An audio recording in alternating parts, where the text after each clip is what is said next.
Okay, I think this is started now. So welcome to this special session on education and youth custody. I'm Richard Dorset. I'm going to be chairing this session.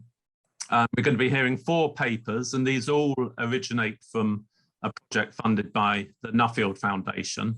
4 very interesting papers and great presenters, so hopefully a very interesting session. The running order is that we'll hear each one in turn, and then there'll be a few minutes for questions after each one. And then we have 4 papers, and we'll take each one in turn, and then have a few minutes for questions. And then after this, we're going to hear from Steve Machin as our discussant, and then after that, there'll be another few minutes available for further questions. So if you do have questions, please use the Q&A feature on the platform, and I'll be monitoring that as we go through the talk. And so all the questions will get through. Okay, so with that said, I'm going to hand over to our first presenter, Veruska Opatizano. Okay, so is it working? Are you seeing the presentation? Okay, so I'm going to talk about a paper I joint work with Richard Dorset, Emma Gorman, Greg Miranda, and Minzan on school peer ability and youth custody. Okay, so let me first summarize the paper in a slide. So the research question is whether the academic ability of peers in secondary schools affect the probability of being in custody at the age of 17, 18. To this, we used MPD data on the population of pupils that graduated from secondary schools between 2011 and 2014, and we merged this data with youth custody data for the same cohorts of students, of individuals. For identification, given the challenges associated with estimating peers effect, we used 2 strategies. The first one, exploit variability, idiosyncratic variability across cohorts of pupils over time, and allow us to control for fixed effect at cohort level and school level. And the second one exploit the intransitivity of peers of networks founded by the fact that peers in secondary schools come from a variety of primary schools, and therefore we can use primary school peers to instrument the ability of peers in secondary school. And with these 2 identification strategies that allow us to have different specification that provides quite similar results, and we try to estimate the effect size of these results. These are quite provisional at the moment, but we found that increasing the fraction of peers with at least a C in key stage 4 to the median, so basically leveling up the composition of peers in secondary schools, decreased custody by 57%. An alternative measure would be to measure ability of peers with the average key stage 4. So increasing peers ability by 1 standard deviation will reduce custody by 70%. We find that the effect is heterogeneous and concentrated on FSM pupils and pupils in the lower terciles of ability distribution. And in the attempt to understand the mechanism, we also find that peers ability affect attainments of pupils and positively, and negatively affect absences, which is a proxy for disruptive behavior. I'm going to say more along the presentation. So why is this a relevant question? There are different reasons why we care about, it's important. So the first one is that crime generates enormous cost to the society. So it is important to measure it because it might be a cost-effective way to tackle the issue. Second, incarceration during adolescence interrupts education and human capital accumulation at a critical time. And it might also lead to greater criminal activity because 70% of youngsters reoffend within a year after custody, and the interruption of human capital accumulation might reduce future wages in the legal sector. And third, those in custodies are the most disadvantaged young people. So there is equity motivation to understand what are the determinants of youth custody in order to prevent adolescents from its negative consequences. In terms of literature, our paper kind of bridged the gap between two main strands of the literature. The first one is the educational literature that estimate peer effects on educational attainment, and evidence from a variety of studies indicate that the range of estimate is quite large and reflect the fact that the educational settings are diverse and there are non-linearities in peer effects. And then there is a literature on crime, which look at peer effect in disruptive behavior or criminal behavior, risky behavior. And here the evidence is quite solid on the fact that the peer effects are quite large and negative. Even if the evidence on school peer effects on risky behavior is quite limited at the moment. So we try to bridge the gap between these two literature by looking at whether high ability peers decrease the propensity to engage in criminal activities. Data, as I said, we're going to use the MPD data on pupils that finished secondary school in 2011-2014, merged with data on youth custody.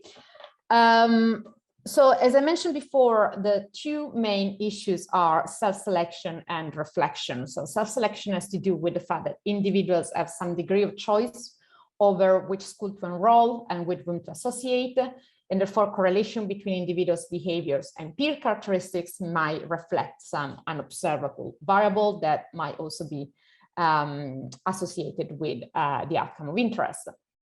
The reflection problem states that it is impossible to distinguish the effect of peers on the individual from the effects of the individuals on peers if they are both determined simultaneously. So we basically provide 4 different estimates that try to control for these two problems. In the first one, we control for selection using a fixed effect. So that exploit the variability across cohorts of students and the variation in year-to-year population composition of the unobservable ability. And that allows us to capture unobservable characteristics that are common to students who are in the same cohorts or who went to the same primary schools, to the same secondary schools, or who went to the same primary and secondary school. So that's one level of control or selection. The second approach is similar to the first, but it aggregates data to primary school by secondary school by cohort cells. So it's just a transformed model where we reduce the dimensionality, the high dimensionality of fixed effect, and estimated the model on aggregated data. The third one and the fourth one exploit the intransitivity of networks of peers, as I was mentioning earlier. So this is based on the fact that peers in secondary schools attended a variety of primary schools, and therefore we can use the ability compositions of peers in primary school as a way to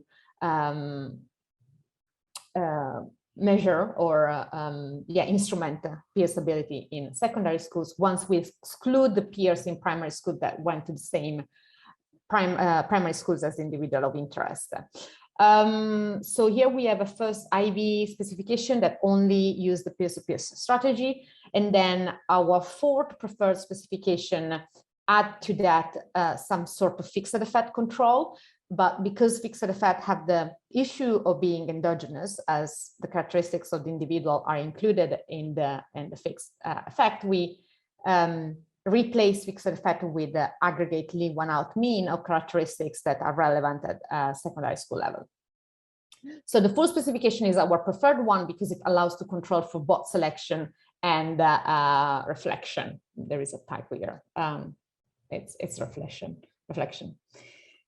So here we have the results. The first one is a pupil level linear probability model controlling for the fixed effect that I mentioned. The second one is aggregated at the primary to secondary to cohort level. The third one is the IV, controlling only for the peers-to-peers ability. And the fourth, the last two columns are the same specification. So here we have IV plus leave one out mean variable, but we measure ability in two different ways. In the first specification for A, we measure ability as the average key stage 4 of peers.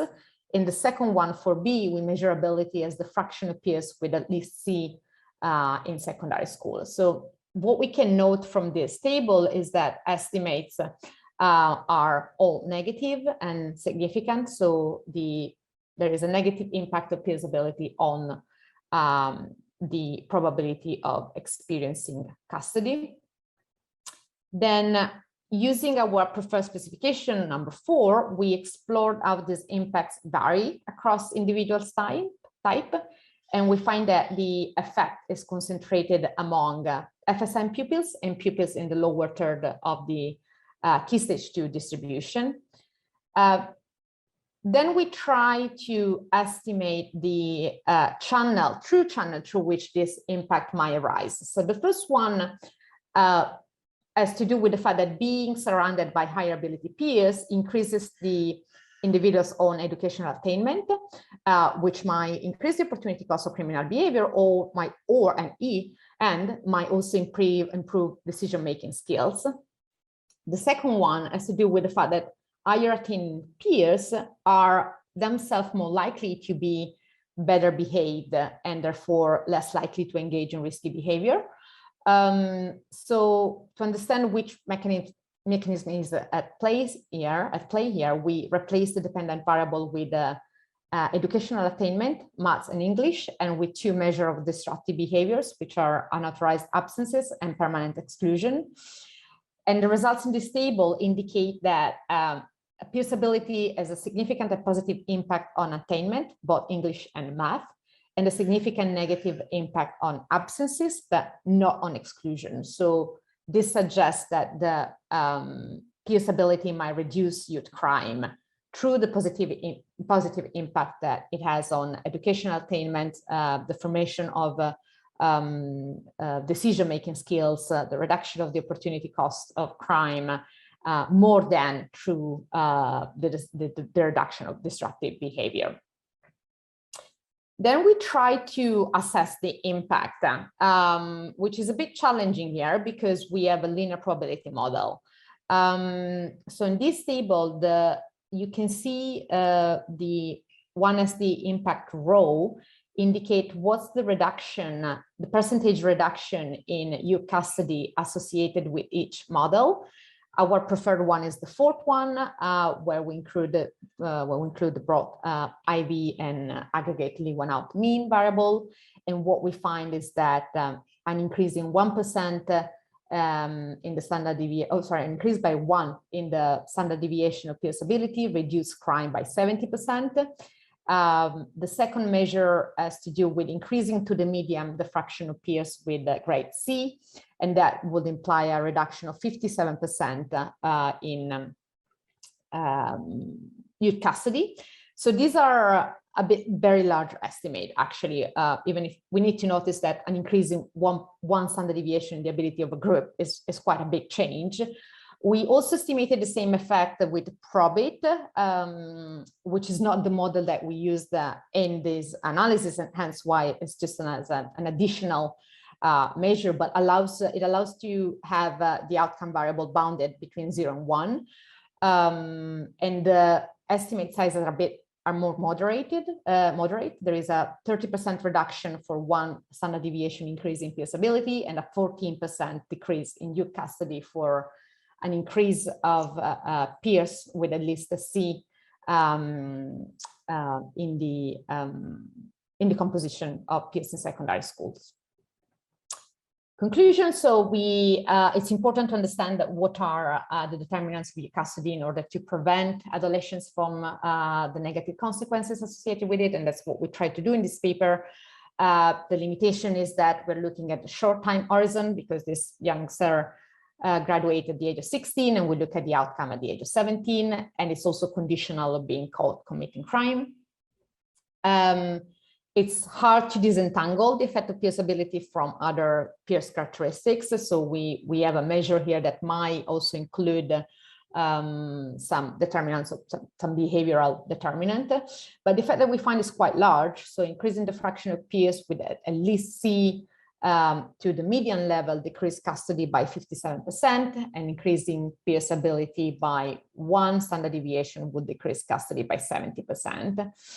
The implication that are relevant are school sorting.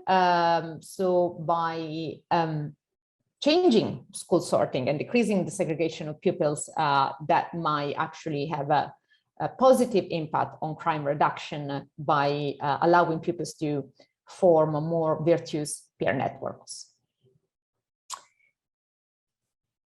And I've concluded here.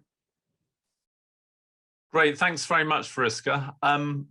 There aren't any questions in yet, so we've got a couple more minutes. I mean, I'm just wondering, the one thing I suppose that stands out is just the size of some of these impacts when you try and convert the estimated coefficient into, you know, a corresponding reduction in the probability of youth custody associated with, you know, either the you know, 1 standard deviation increase in ability as a whole, or by lifting everybody up. I mean, I think that's probably fair to say is the bit that we're still kind of working on and trying to kind of bottom that out. So I mean, the stronger message perhaps at this stage is just the significance of the relationship rather than the precise level of that estimated impact. Because as you say, the Probit impact estimates were more moderate than that. Yes, exactly. It's been challenging. Well, but the effect is quite large. It's quite large. Also the concentration of peers is of people in youth custody is very low in the sample. It's just 0.1%. So that might also explain why we found this big effect. Yeah, and I guess that's, you know, particularly why it starts to expose some of the some of the kind of tail behavior of a linear probability model as opposed to a Probit. Okay, yeah. We don't have any other questions, so thanks very much for that, Vriska, and I'll hand over to Alex now, who's going to be the first of the 2 presenters about exclusions. Thanks, Richard. I think Claire's going to share her screen. Great. Can everyone see that okay? Cool. Great. So I'll kick us off. Just put my timer on. Yeah, so this Claire Cathro, myself, and Julia Tagliaferri, who is on maternity leave. So we're from the Behavioural Insights team, and we are looking at school exclusions and youth custody using a lot of the same data. We did bring some more data in, but roughly the same data. So we don't get into kind of descriptions of the data sets in too much detail, although Claire will pick up some of that. So I'm going to just jump right in onto the next slide. So the motivation for this really is looking at school exclusions. They're the most severe punishments available in the English education system. There are 2 different types of exclusion, for those of you who don't know. They can be temporary exclusion, which is sending a pupil away from school for a short term, otherwise known as suspensions or fixed term exclusions. Or people can be sent away permanently, expelled from school, which means they then move school completely. And for context, in the years we're looking at, there are about 300,000 suspensions per year and about 5,000 permanent exclusions per year. It's also important to note that about half of all exclusions are for what might be called externalizing behaviors. So low-level disruption or actual overt physical aggression on behalf of pupils. And we have some of the information in that slide. So next slide, please, Claire. We kind of observe quite a strong overlap between exclusion and youth custody in the data from our sample. This is also found in other bits of research. And we're really looking here kind of the overlap in two difficult areas of public policy, youth custody and school exclusions. But again, for context, in our data, we see that nearly half of those who end up in custody had at least one exclusion in year 10 of their schooling, and only about 6% of those who don't end up in custody who were also excluded in year 10. So you see a very strong relationship between children who are in custody, in prison, but also have had an exclusion. Next slide, please, Claire. So there's a lot of evidence and claims about the relationship between exclusions and custody, but an obvious problem is that children who already have behaviour problems, including some who would eventually end up in prison, get excluded. So our goal here is trying to answer the question, what is the causal impact of being excluded on the likelihood of being in custody in the years following that exclusion? And I'll hand over to Claire to take over. Yeah, great. Thanks, Alex. So in this research, what we do is we're using an instrumental variables approach to account for the fact that exclusions are endogenous, and there's unobserved differences in the characteristics of pupils that receive exclusions. So we use change in school academy status as our instrument. So we're using it as an exogenous shock in the probability that the students attending academies are excluded compared to those that are not. And so an academy is like a non-selective, non-fee paying school that has more autonomy over things like staffing, pay, curriculum, and school policies like discipline. Previously, these schools would have been run by a local authority, and then they're essentially run by a independent board of governors or organization who may run several such schools. And previous research has suggested that when these schools become academies, they adopt much stricter disciplinary policies, and that results in an increase in the number of pupils that are excluded. Also, just to note that we recognize that the schools that become academies are likely quite different from those that do not become academies. So in our analysis, we're restricting to only pupils attending schools that have either already converted to an academy or do so by the year 2014. And so in terms of the data we're using, like Alex said, we're using a lot of the same data that the other papers that are going to be discussed here are. So we use NPD data and the National Client Caseload Information System data to look at custody experiences, and particularly data on 4 cohorts of students that are roughly born between 1994 and 1998. And we have a sample of about 1 million students. And we look at the probability of being excluded permanently or temporarily when pupils are in year 10, and then the likelihood of custody at age 15 to 17. And this is roughly the academic years 2009-10 to 2012-2013 when they're in year 10. And the reason that we picked these 2 time ranges is, one, that we're not able to observe custody before 17 or after a pupil's 18th birthday consistently. And so we wanted to reduce the gap between when we observe exclusion and when we observe custody. So again, looking at the short range impact. And as well that a lot of exclusions happen in year 10. So it's roughly 1/4 to 1/3 of all exclusions happen with year 10 pupils. So we're looking at a time when most of these exclusion or a large chunk of these exclusions are happening. And then also just to note, we break it down by the impact of permanent exclusion and suspension separately. So in terms of our model, so in our first stage, we're looking at the impact of attending academy on the probability of being permanently excluded or suspended. And so this is essentially, it's our relevance condition. And so for our instrumental variables method to be valid, we need academization to be correlated with exclusion rates. And so in that first stage regression, that we do find that that is the case.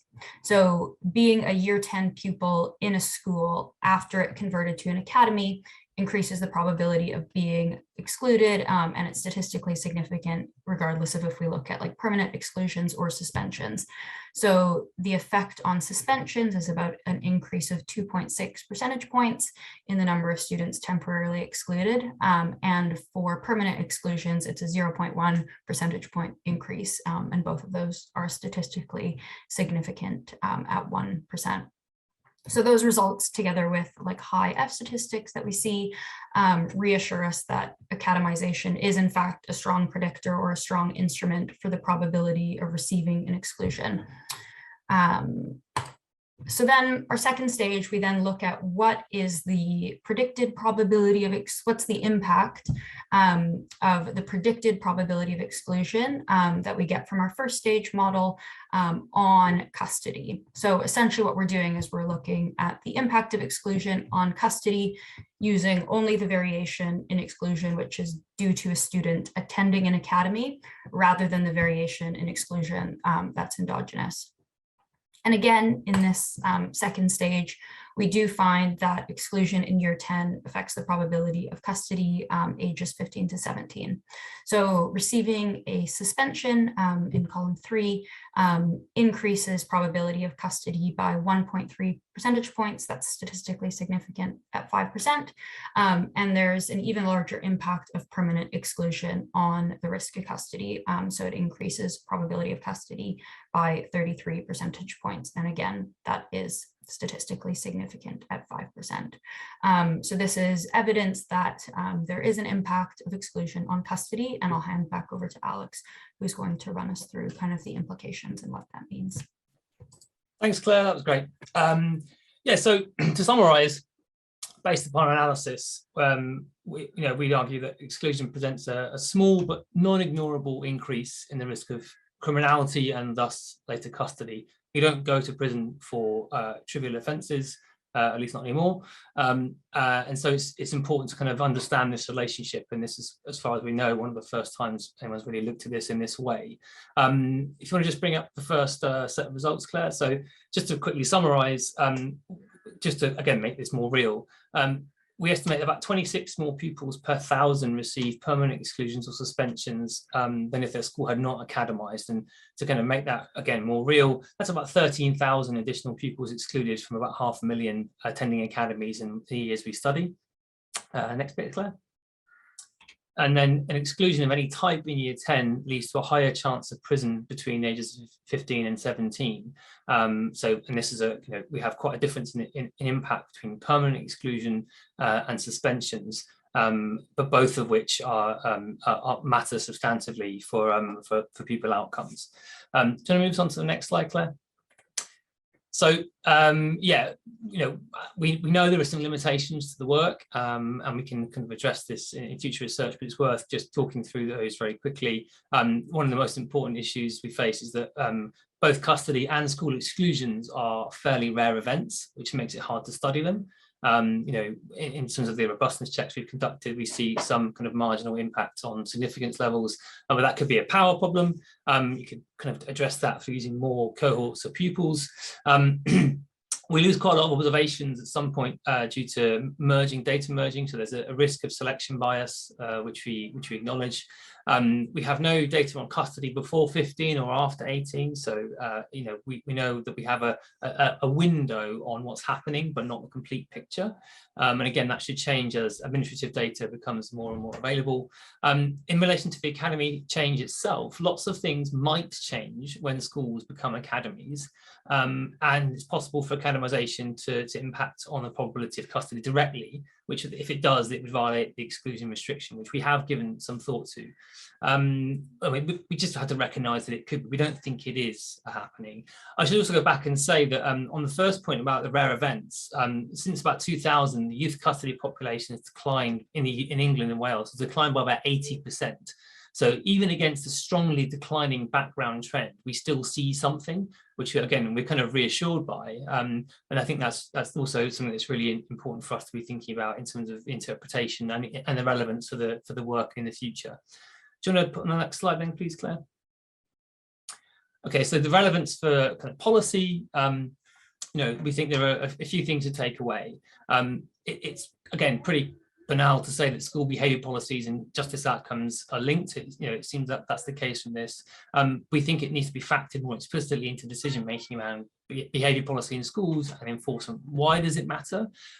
Well, we've estimated about 13,000 more kids got exclusions in the years after the school academized. And that's really important because there's a real strong push at the moment, indeed recommendations, that every school in the country joins a multi-academy trust or becomes an academy.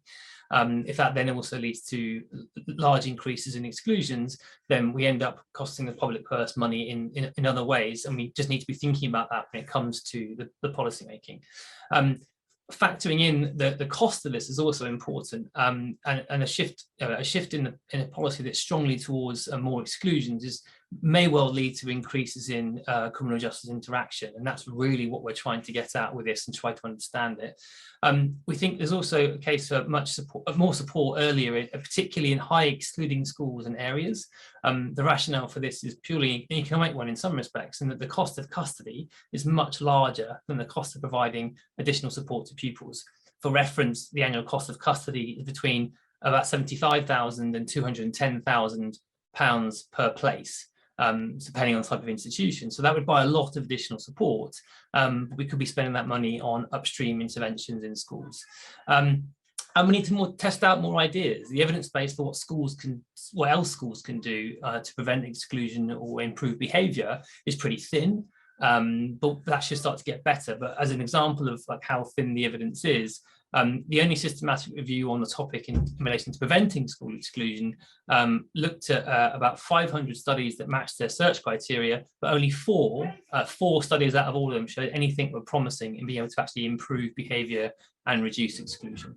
And I think we'll stop there with about a minute to go. Thanks for your attention. Okay, thanks very much, Claire and Alex. That was great. We have one question that's come through. I'll put it to you, to do with special educational needs. So the question is, was there any data on the proportion of those children excluded that were identified as SEND children?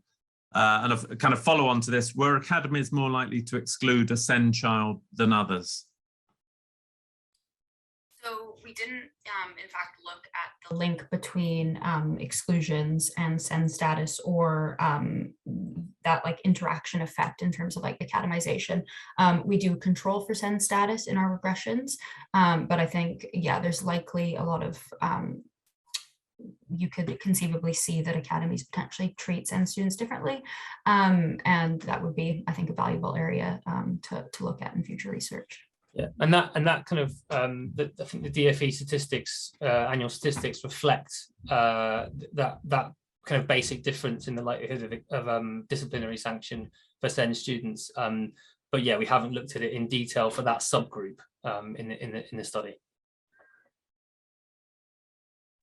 Right. Okay, and we've got another sort of question, which is on the same sort of area, related to the previous question on SEN. We know that those with dyslexia are more likely to end up in custody. Well, a comment rather than a question. Yeah, I mean, it's, again, I don't know the statistics on it, very likely. I mean, one of the things that's clear, not just from this piece of work, but also wider evidence is, if I can put it this way, just how effective a sorting system, kind of a justice system is in relation to things like mental health problems and so forth. And there are a whole kind of raft of things that you see in a much higher prevalence in the custody population than you do elsewhere in the general population. And yeah, it's one of those things that it's important to understand and study more. But yeah, we haven't really focused on kind of specific behavioural problems or reasons for behavioural problems in the study itself. Yeah, I mean, it is sort of the right data to be looking at these kind of questions, though. I mean, there is detailed information on the nature of special educational needs in the NPD that could be used. And, you know, in one of the other projects, we see a high overrepresentation of behavioural, emotional and social disorders amongst the custody population using the NPD data. So, I mean, there's clearly going to be a lot of heterogeneity that, you know, it would be fruitful to kind of look deeper within that, if possible. I mean, there's always more to do. Okay, so there don't seem to be any further questions. So I thank Claire and Alex for that paper.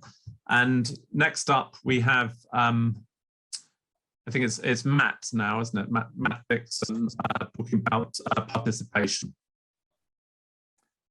Yeah, thanks, Richard. I will just share my screen. Hopefully this will be visible for you all. Okay, so yeah, as Richard said, I'm going to be looking at the effect of education participation on youth custody. And again, as with all the papers so far, we're trying to drill down into some causal effects rather than just looking at the kind of cross-sectional relationships. And I should say a big thanks to Dave Thompson for putting this data together. And as we go on, there we go. So yeah, so as we know, strong relationship between education and crime. It's well documented. We've already been thinking about it today. And this is the case around the world, whether it's there's a literature in the US and the UK and every country pretty much. But as we've discussed already, the kind of non-random selection of individuals into education means that these cross-sectional estimates of the relationship between education and potential for custody are going to be, substantially biased if we don't account for this non-random selection. So we are going to need some quasi-experimental variation. And in this paper, what we're using is the raising of the education participation age in England, which I want to talk about in a bit more detail. But that policy change allows us to look at cohorts, compare successive cohorts, and see what the additional requirement of education, how that quasi-experimental variation, how that education then resulted in different custody experience. And obviously, there's huge policy implications in this area, as we've already thought about in the first two presentations. But thinking about mechanisms through which we can reduce youth custody. We know that education is an important investment for all sorts of reasons, but this would be an additional positive externality of education participation if it can reduce the likelihood of custody and all the kind of attendant effects that go along with that. So this policy that we're exploiting, the raising of the education participation age, this is very much in the tradition of lots of papers that use compulsory school leaving reforms to provide some experimental variation. The most recent in the UK and the most kind of relevant, I suppose, to compare to is the 1972 raising of the school leaving age, which has been used to identify the effects of education on crime and amongst many other outcomes. That increased the school leaving age to 16. What we're talking about in this paper, though, is the raising of the participation age in 2012, which increased the minimum age for leaving education or training in the UK to 17. I should say, sorry, in England to 17 for those starting the final year in September 2012. So if you were 15 years old going into the final year of school, year 11, we'd call it, then you have to stay until the end of the school year in which you turn 17. Whereas if you are starting that final year of school as a 15-year-old in September 2013, the policy said that you had to stay until you either reached your 18th birthday or until the point where you've attained a level 3 qualification equivalent to 2 A levels, that sort of size. So you could leave as soon as you'd done that, or as soon as you reach your 18th birthday. You didn't necessarily have to stay to the end of that school year. So there are some key differences with previous ROSLAs and in fact with compulsory school leaving reforms in other countries. And these are going to be quite important for the results that we find. So firstly, on the positive side for participation, unlike previous ROSLAs, which mandated people to remain in school, this mandated people to remain in education or training. So that could be in a school, or it could be as part of day release. So it could be doing a full-time job, but with, so 1 day a week that was official kind of training. It could be with a different training provider, a school or college. Or it could be volunteering 20 hours per week and doing part-time 1 day a week. So of education. So on the plus side for participation, that's a lot of different options for how you can continue participating. On the downside for participation, if we compare with previous ROSLAs, the 1972 ROSLA had a very long kind of preparation window. So it's part of a reform that was brought in 1944 and implemented in 2 stages in 1947 and then 1972. So there was a long planning horizon. There was a lot of investment, new teachers, new buildings. Whereas the RPA was first announced in 2008 and then implemented in 2012. Local authorities were told to fund any additional provision out of existing budgets, so there was no extra resource for it. And in terms of the enforcement, on the kind of flip side of having a broader range of settings, it just means it's a lot more difficult to kind of track people whether they are participating or not. And essentially, there was no enforcement. And so if you're not going to school when you're 15, 16, things happen, right? There's kind of procedures in place that will mean your parents or carers, whoever it is, knock on the door, and there are consequences if you don't go to school. If you don't continue here, and with this policy, there's essentially no consequences. It wasn't really tracked as to what people were doing. And we're going to see that consequently in some of the findings. Okay, so it's in the tradition of a ROSLA, but it's actually quite different. So I won't spend a long time on the data. As has been mentioned with previous projects, I'm using data here from the National Pupil Database, specifically school census and pupil referral unit census. So what we get from here, we've got age, ethnicity, gender, information about free school meal status, both in primary and secondary school. Importantly, we do have SEN status, primary, secondary school. We have information on exclusions and unauthorized absences. So that's all going to be really important for some of the reasons that Alex was just talking about previously, that these are important links between behaviour and absence and exclusion and later custody. We have information on Key Stage 2 and Key Stage 4 results. So that's kind of prior attainment in school. We have the looked after children data set and the children in need data set, which give us information about whether young people have ever been in need, whether they've been subject to a child protection plan, whether they've been a looked after child. So again, very important background information. And then also information from the NCCIS that Veruska mentioned. So we've got month by month individuals' activity for those first 2 years post finishing secondary school. And because of the RPA, we're going to look at whether people are in educational training at age 17, because both of the cohorts post policy, we're going to look at both were required to stay at least to 17. So that's going to be our treatment variable. So just to say about the variables. So with NCCIS and the school census, we can know people's school or training activity. So we use both of those, and we define someone as continuing participation in educational training if they're on a school register for at least 6 months of the academic year, or if they're registered through the NCCIS as being in educational training for at least 6 months of the academic year. So that's our measure of participation. Our outcome, we're going to look at whether or not these individuals have experience of custody at all at age 17 or 18. And the data set contains all individuals in state-funded schools in England in the 4 cohorts. I think it's the same cohorts that Alex and Claire were just talking about. So born from September 1994 through to August 1998. And for this identification, we've got 2 cohorts who are before the RPA policy and then 2 cohorts afterwards. And it gives us a total sample of just about 1.2 million men and just slightly less women. With the IV estimation, we've got slightly less than that because of a missing data issue for one variable around exclusions in the 1995 cohort, but the results are kind of robust to dealing with that using the full sample.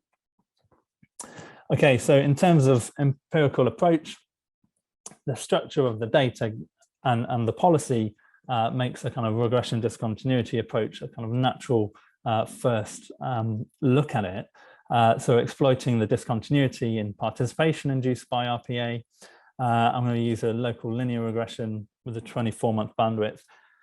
Either side, I mean, that's the maximum bandwidth I can get. It's not, it's far from ideal because even though we've got 1 million observations per gender, we've only actually got four cohorts, and having just such a narrow bandwidth makes it quite difficult. And for that reason, and for some of the reasons that Alex was talking about in the previous presentation, there's a strong relationships between background, particularly care status, absences, behavioural information, between those things and custody outcomes, and also participation beyond 16.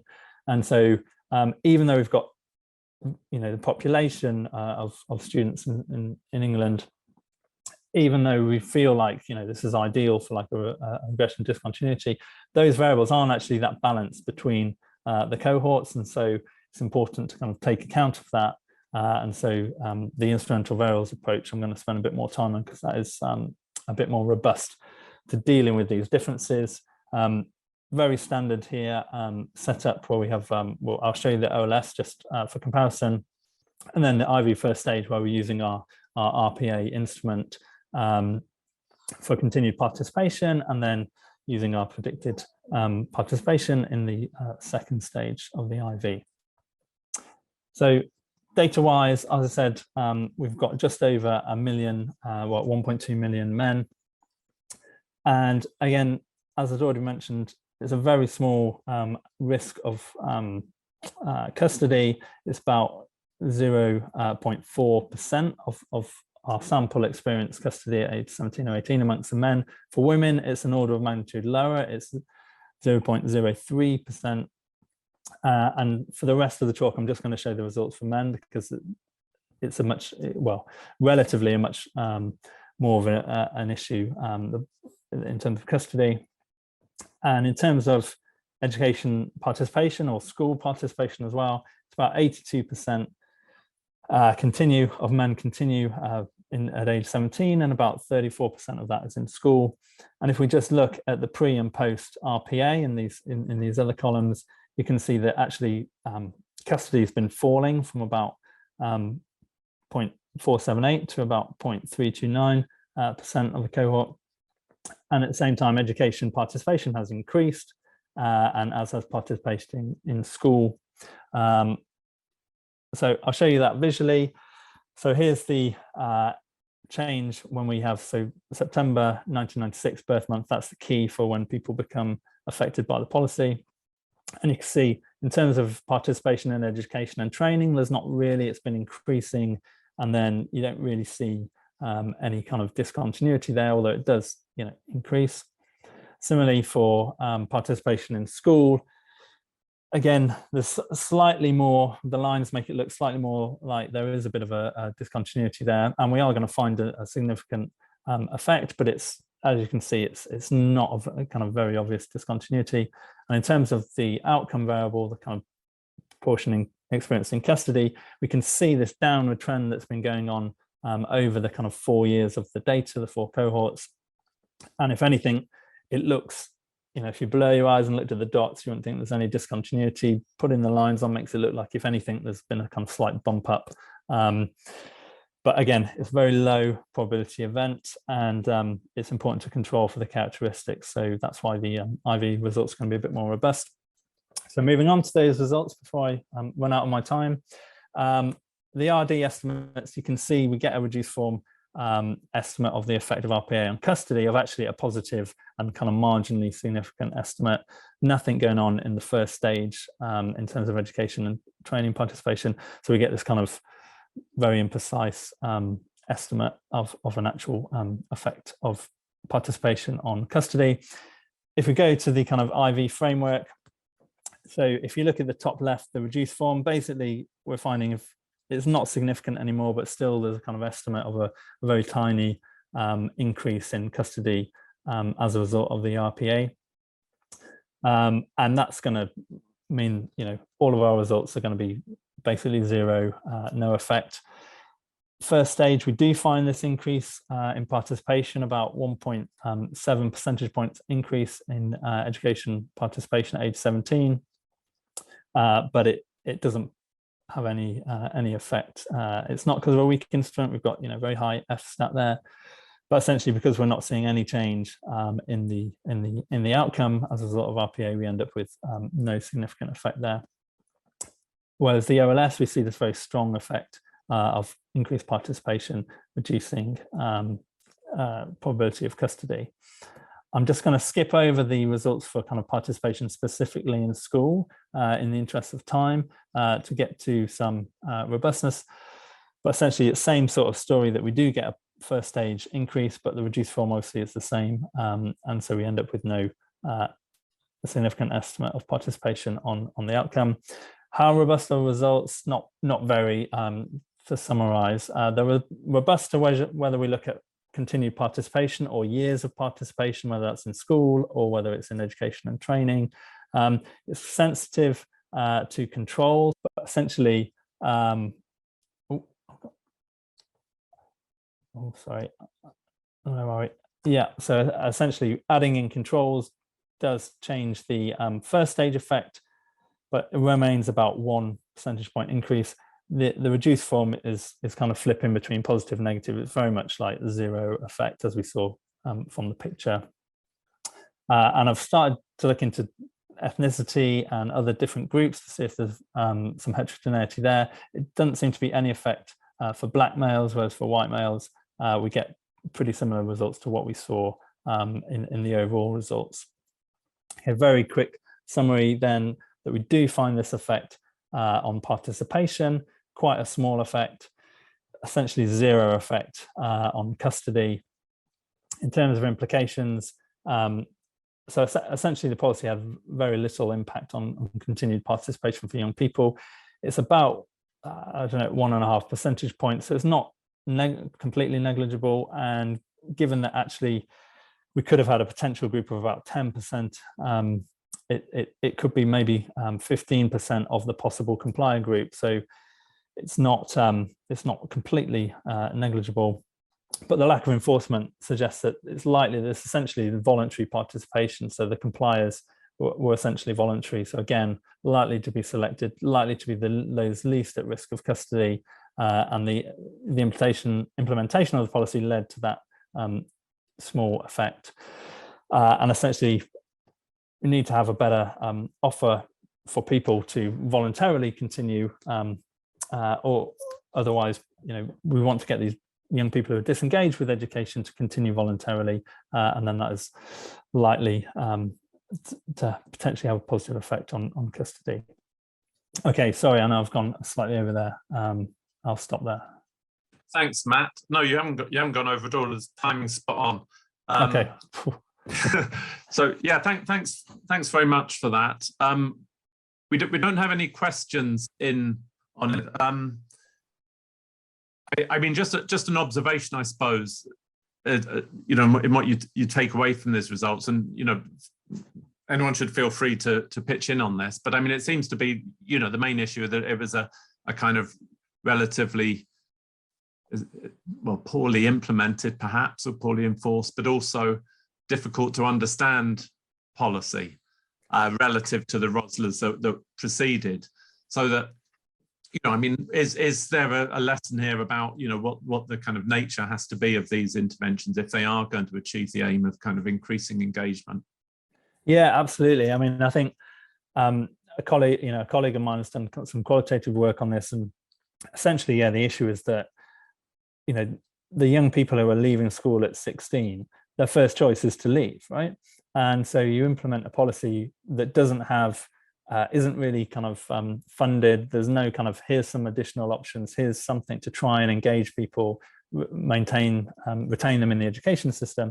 So if you don't essentially change the offer whatsoever, and also there's no kind of consequence for not complying with the policy, then it's not a surprise that very little happened in terms of continued engagement. There were, as I showed, there was a bit of a kind of increase in participation, but it's likely that it was the people who are least likely to be at risk of custody. So perhaps the fact that it did increase some participation, but then this increase didn't have any impact on the custody probability is probably because those people were less likely to be at risk of custody in the first place.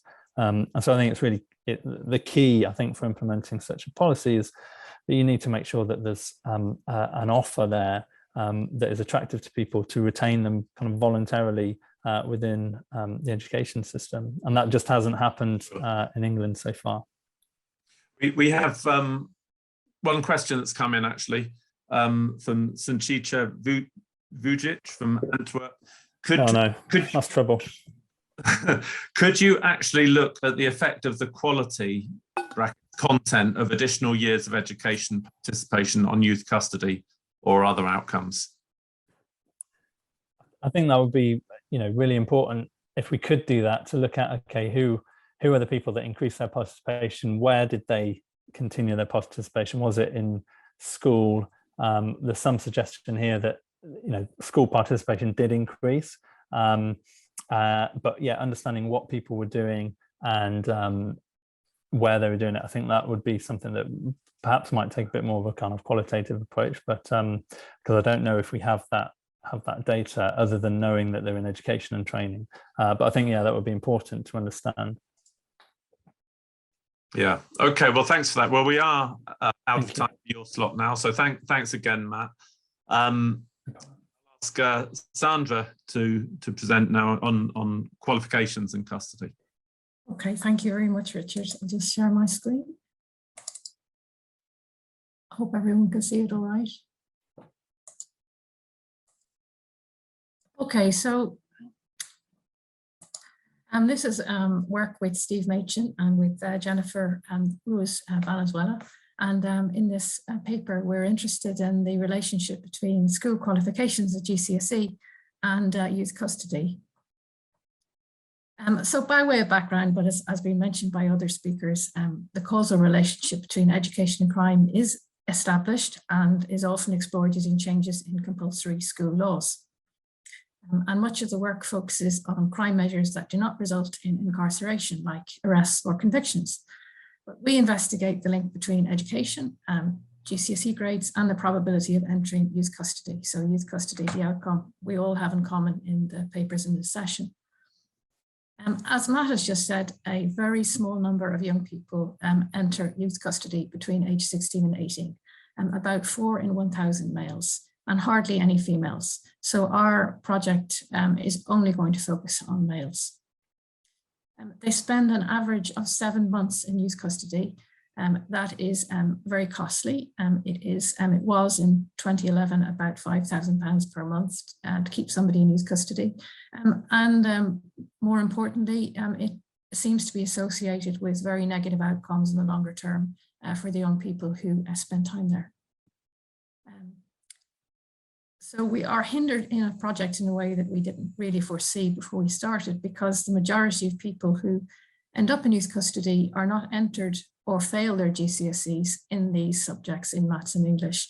So we're limited in to what extent we can say that in our context that there is something going on between specific GCSE grades and the probability of youth custody.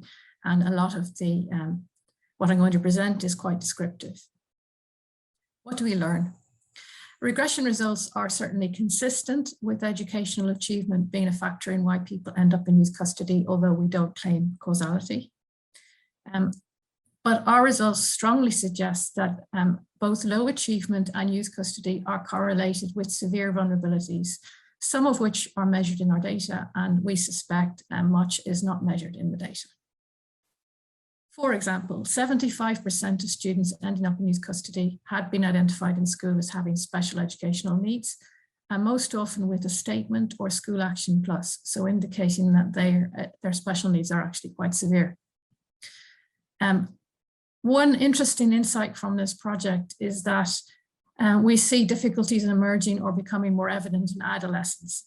So, for example, almost half of boys ending up in youth custody had met the government's expected standard in English and/or maths at the end of primary school. But then they did very badly at exams at age 16 if they were entered at all. So this is something that only becomes evident, at least for a certain proportion of students, when they're teenagers. Like everybody, the data we're using here is the National Pupil Database linked to the National Client Caseload Information System. We are looking at cohorts that were in year 11 in the academic years 2011-12 to 2013-14. And the outcome measure is when individuals are between 16 and 18 years of age, so 2 subsequent years. We link this with exam board data on marks for GCSE English and GCSE Maths. This is available for all years for the AQA exam board for English, and that's the main exam board for English in England. And it's available in 2014 for both English and Maths. The methodology is OLS regressions for the most part, just suppressing subscripts and very simply writing down what that regression is. So we're looking at the outcome, which is whether the individual ends up in youth custody between age 16 and 18. And we're primarily interested in the coefficient on Q, which is the qualification achieved, if any, at GCSEs. And that we will usually just enter dummy variables with the baseline of grade C in English, or if in a regression about maths, in maths. We have individual level controls that are in the National Pupil Database. So this would include free school meals, ethnicity, the secondary school attended, whether they have special needs. We also look at school type. So I'm going to, and then the second methodology, which we have only for a very restricted sample, is where we can match up marks to grades using our special data. Now, that is really for a very small subsample of students, because as I already mentioned, many students are not entered for GCSEs or anything equivalent to GCSEs, anything at all in year 11. And for those who do, many end up with no grade, no marks, nothing. And we don't therefore have many individuals who are linked to their specific mark. But we do have a few, and within certain categories, then we estimate a regression discontinuity type of methodology, where we're interested here in the relationship between the outcome variable and the grade, which is here represented CF, but we control for the underlying distribution of marks. So then that should identify what is the causal relationship between the grade somebody gets and the outcome variable. And we estimate that within specific categories, narrow categories. Now I'm going to show you some very descriptive, some basic descriptives, and then show you some of the regression results. So to start with, this just shows activities before and after spells in youth custody for the cohorts that we're looking at. You can see here that many of them are not in education, training or employment NEET, and their outcome doesn't improve after custody relative to what's before. They're less likely to be in education, no more likely to be in employment or training after youth custody than before. In terms of their English grades in GCSEs, there is a huge number missing for people who are in youth custody, and of those who do have an actual grade, many of them are non-graded or ungraded or very, very low grades. There's nobody with a grade A, and there's hardly anybody with a grade B, and there's some with a grade C in English or English language. This is also reflected in the maths grades. So you can see that there's certainly a correlation between low grades in maths and English and the probability of youth custody just from looking at the descriptive statistics, but missing information is a real problem. In terms of personal characteristics, people in youth custody or people who are Black African, Black Caribbean are overrepresented amongst those people who are in youth custody. As I mentioned, huge numbers of people in youth custody are in special needs, and they're also much more likely to be disadvantaged in terms of free school meals compared to the average within the school population. They are strongly overrepresented in particular types of schools. People who end up in youth custody are very likely to be in institutions like secure units, pupil referral units in particular, community special schools and alternative provision. When you look at Key Stage 2 results, there's certainly also a negative correlation between doing well in Key Stage 2, primary school at age 11, and the probability of entering youth custody. But when you look at the numbers in more detail, it's true that many people who end up in youth custody actually didn't do too badly at Key Stage 2 in English or maths. About half of them did well actually at that stage. And now moving on to regression results, which I'm just going to show in terms of graphs for the OLS regression. So here, the bars indicate the coefficient on the grade, which is the grade is on the horizontal axis. And the baseline reference group is always grade C. And the different bars show the effect of including different sets of controls. So we start by controlling only for academic year, then we control for the individual's free school meals and ethnicity, then we control for Key Stage 2, then we include whether the individual is in a special type of school or has special needs status, and then finally we control for school fixed effects.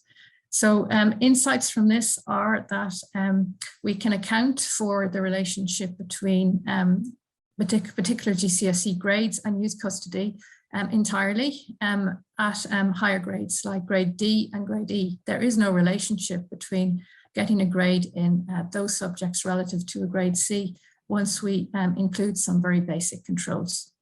To the extent there is any action, it is all in the lower grades, grades F and below. The correlation, remaining correlation, even after taking out all the things that we can, is reasonably high, bearing in mind that the mean of the dependent variable is 0.004. So 4 in 1,000 people are in youth custody.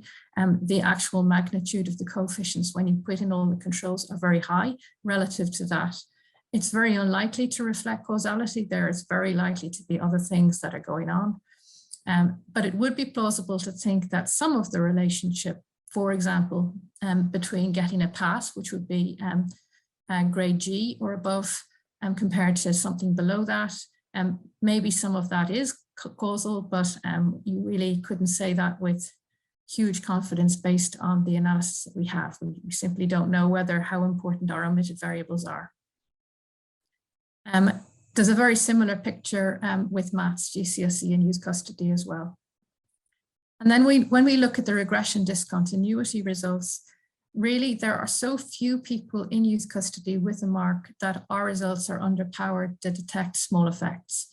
The most interesting subsample is between grade G, which is a pass, and U, which is ungraded. And that's most plausible to think that getting a pass might make a difference to somebody. Here we see negative coefficients throughout, which would be consistent with what we think would be true, that there would be a negative relationship between passing. Passing would reduce your probability of ending up in youth custody. And the magnitudes, if they were real, if they were significant, would be large relative to the mean of the dependent variable. There is one significant relationship in the very last of the right sign in the very last row, minus 0.003, which is almost as large as the mean value in that subsample. Whether or not that means anything is not clear. That could have occurred by chance. So these certainly not proof that there is a causal relationship here, but it would be the sign would be consistent with it, and the magnitudes estimated here are also consistent with the OLS regressions. So in the way of conclusion, entrants to youth custody are male, disadvantaged, and special needs. So it isn't surprising to see a negative correlation with GCSE results. The majority of those in youth custody have a missing entry or no award or fail for English and or maths, even if we include non-GCSE subjects in English and maths for this age group. So it's a very, very low achieving group of people. The results that we can find are consistent with some relationship between getting a qualification, even if low level, and this probability, but causality is not clear. Many of these individuals have problems that become evident in adolescence, and their primary test scores were typically better, quite a bit better than what they end up getting at GCSE. As many students ending up in youth custody have previously been designated as special needs or attending a special type of institution, I think there's a need to discover what types of intervention are being undertaken in those contexts and what is effective, because special needs or ending up in type of institution is supposed to do something to help you. It's not just a label. And I will conclude there. Thanks very much, Sandra. There's no questions yet. If anyone wants to enter a question, please do so.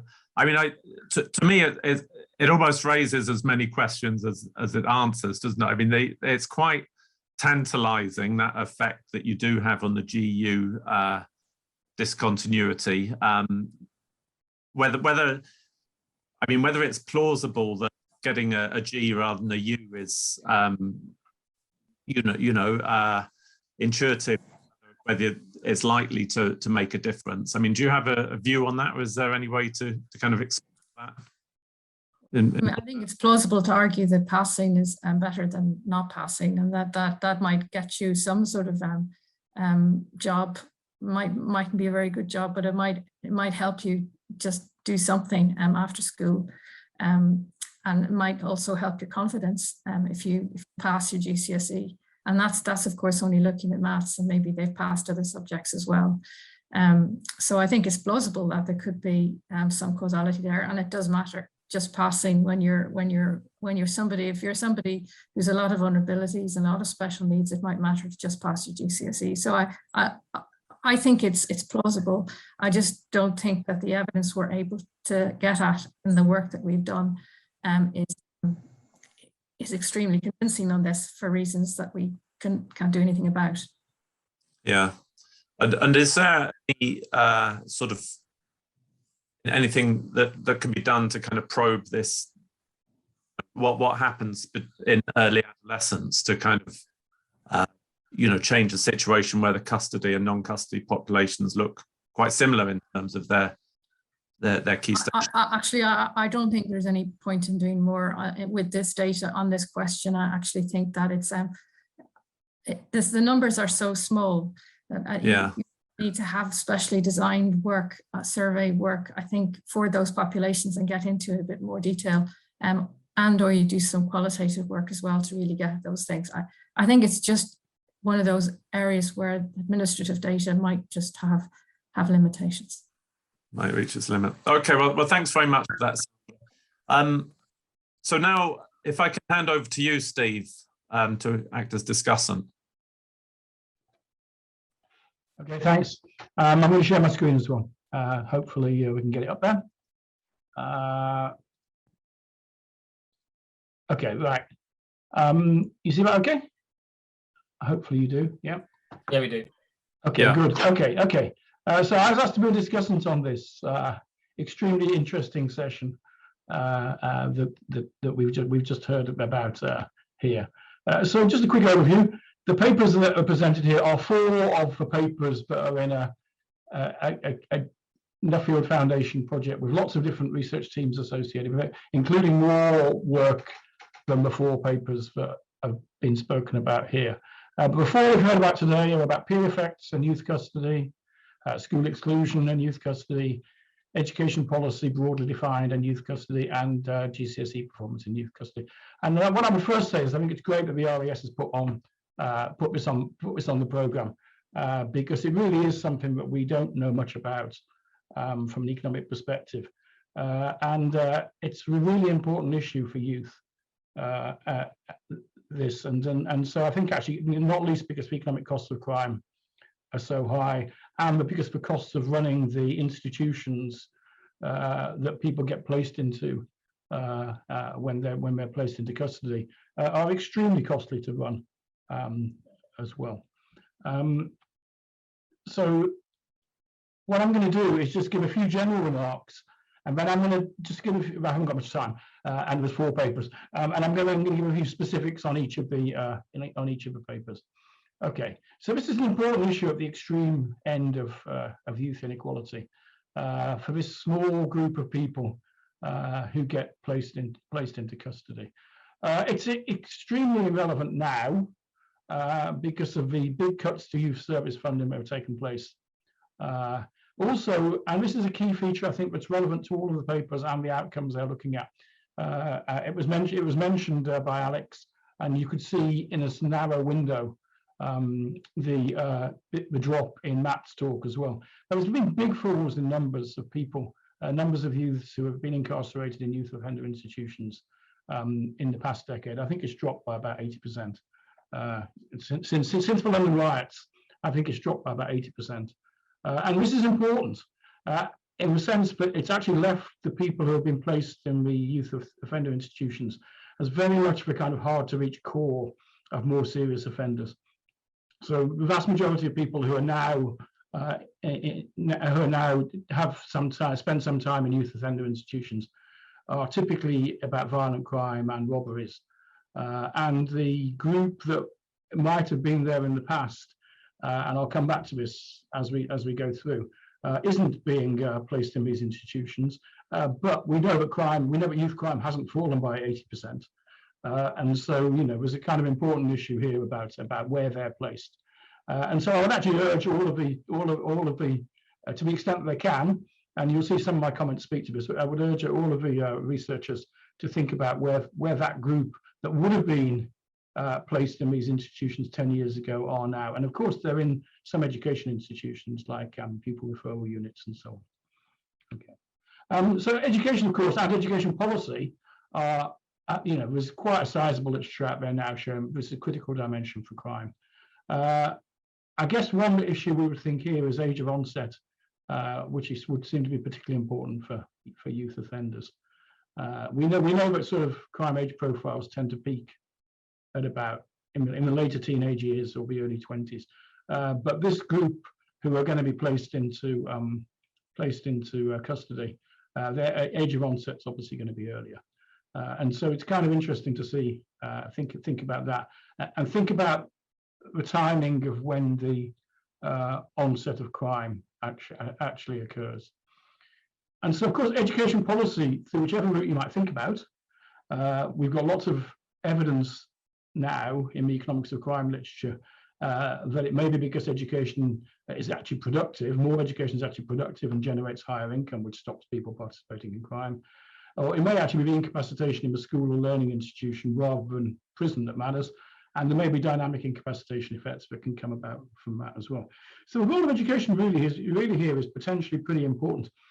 If it certainly in and of itself, if it's having a protective influence and reducing crime, and certainly for youth justice policy as well. We've had a long range of debate, and part of the not locking so many people up in custody actually is about this. Part of it isn't, but there's the idea about schools versus prison.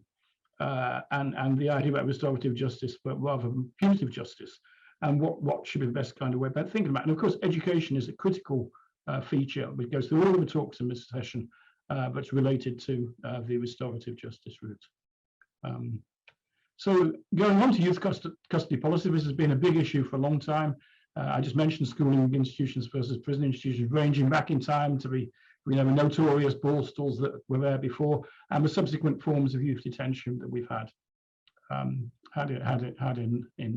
Britain, that are rather different to what happens in some other countries, where in some places, Scandinavian countries, where the restorative justice dimension is much more important than the punitive one. And in fact, you can't send anybody to institution until after they're age 15 anyway, which happens earlier here.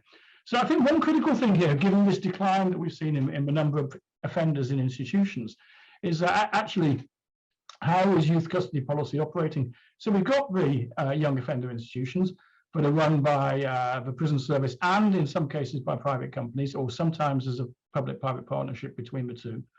This is important, I think, and it's an important question about how we think about what the services that are delivered within the institution. Sandra's last point was really important about this.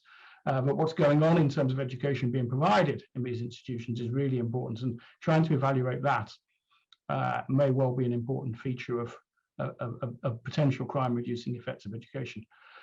Increasingly was now secure training centres, which tend to not be run by governments, are actually run by private companies. And here, when children are placed either permanently or just temporarily into these secure training centres, education provision is delivered there. And I think we need to know much more about that. At an earlier age, the secure children's homes that children who are in trouble may get placed into, and they're run by the local councils. But I think the types of institutions are actually quite important here if we're to understand what's going on. Okay, a few specific comments on the 4 presentations. I've jotted a couple more down while I was listening as well. So the Piers paper, very interesting. It of course would also be interesting to look at, we know there's an established literature about adults, which talks about prisons as being sort of universities of crime. But when people go into prison, they learn more about crime than they do about other things, and then recidivate when they come out again. So I think for the youth angle, it's actually interesting to think about schools of crime in that kind of setting as well. The chart that Sandra put up about the various different sorts of schools and the very different rates of participation in those schools for people who've been in the youth custody system attend, I think is really important. So of course, pupil referral units, actually at ages before the outcomes that are looked at here as well, would be really interesting to look at in the light of peers as well. So of course, the peer group there is rather different to the looking at the proportion who are getting GCSEs above grade C. I guess the other comment on the peers paper would be the usual thing, and actually relates to what I just said, which is what is the right peer group to be looking at. This, of course, is something that is always true in all studies of peer effects in any setting. But what's the kind of right peer group that we might be interested in here? So I think this is why the kind of PRU's type angle might be interesting as well. On the exclusions, I like the exclusion stuff. And we know that the permanent exclusions are a kind of rare event, and so it's hard to pin down much precision on that. What I would have liked to have seen in the presentation is a bit more detail on what's actually underpinning the results. So I'd like to see the reduced form presented where the actual custody is a function of whether people were in a school that converts to an academy. And a bit more on the comparison with the future academies and on the pre-trends that occur prior to academisation. Just to see whether we can pin down a bit more from that. I couldn't quite understand whether the future academies were being used as a control group implicitly or not from the analysis, which of course would give more variation than just the IV approach as well. But that would be a question I would have. The raising of the participation age, of course, we sort of, people have guessed this. It's nice to see some evidence on it from that. We sort of presume that it doesn't seem to be very binding, really, the increase from first to 17 and then to 18. And that seems to be what his analysis kind of confirms. I think here, the trend down in custody is really quite important. And so I don't know if anything could be done more about the schooling in the different types of institutions, as kind of per several earlier remarks, I've said both back Piers and earlier on in the discussion. Because there is a trend that's happening before and after the raising of a participation age, such that some people who would have gone into youth custody don't go into youth custody. I don't know if that margin can be looked at in any kind of way realistically.